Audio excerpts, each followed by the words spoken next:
인간의 종말 8번 천년시대의 역사. 이 천년시대는 완전한 천국은 아니지만 하나님의 천지만물 창조의 목적을 이루어놓는 시대입니다.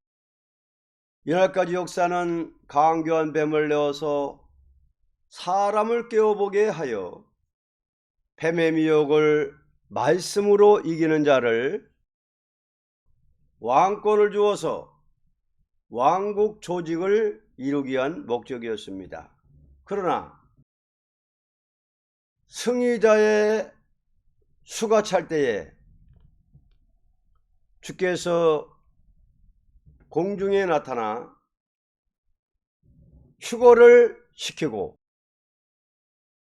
왕국 조직을 이루는 동안에 승리 용사의 전도를 듣고 회개하고 따라오던 무리들은 예비처에서 보호 양육이 있고 예비처 밖에는 3년 반 동안 마귀 세력의 환란이 있게 됩니다. 지상 통치를 위하여 성도가 만왕의 왕을 모시고 강림할 때에 예비처에서 양육을 받던 무리는 백성이 되고 거짓 선지를 따르던 세상은 짐승에게 불사람을 당하고 세상을 불태우고 남은 짐승 세력은 변화 성도가 멸망시키고 마귀의 세력은 천사가 무저갱에 가두니 이 세상은 완전히 성도의 통치 시대가 이루어지는 것입니다. 그러면 천년시대 역사를 다음과 같이 말합니다. 첫째, 의로 통치함. 인류 역사는 의로 통치하는 세상이 못되고 언제나 강국의 나라, 즉 애굽, 아수르, 바벨론, 메디파사, 헬라, 로마, 오늘날 소련에 이르기까지의 이방 나라들이 성도를 해치는 일을 해온 것입니다. 그러므로 계시록 12장에 용의 머리가 7이라고 한 것은 마귀의 세력으로 움직여진 큰 나라 7이 나온 다음에 의의 통치제가 온다는 것을 뜻한 것입니다. 하나님께서 의로운 제사를 드리는 아벨이 가인에게 억울하게 죽은 데서부터 오늘까지 악인에게 의인이 피해를 당하게 둔 것은 억울하게 악인에게 피해를 당하면서도 옳은 진리의 사상을 가지고 싸운 자들에게 통치권을 맡기기 위한 방법입니다. 의의 통치 시대라는 것은 핏값을 갚아주는 심판이 있으므로 이 세상에 거짓 선지와 짐승 세력과 붉은 용의 세력이 완전히 없어지고 의롭게 통치하는 왕국이 이루어지는데 이것은 하나님께서 의롭다고 인정하는 종들로 영원한 왕국을 이루는 시대입니다.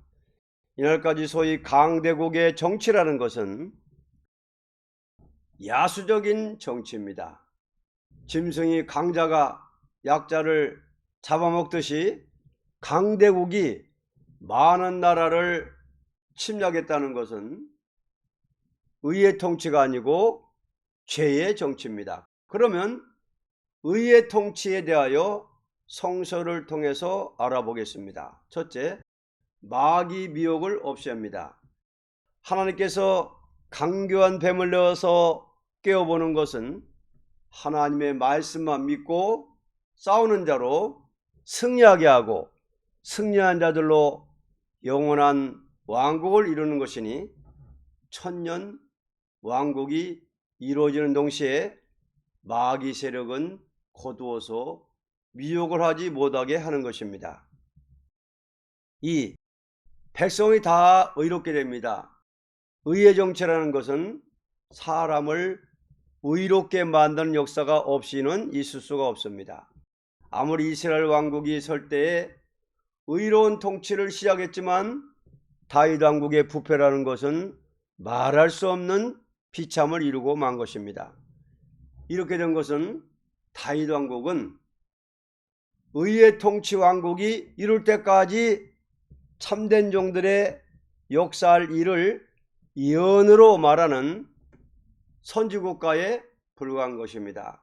그러므로 의의 왕국을 이루기 위해서는 독생자 예수 그리스도를 보내서 속죄의 의를 완성하여 아무리 악한 자라도 성결하게 만드는 역사를 하게 한 것이니, 이 역사라는 것은 죄를 사해 주는 동시에 독생자의 의로 말미암아 성신을 부어 주므로 의로운 사람을 만들어서 이루어지는 나라를 의의 통치 왕국이라고 하는 것입니다.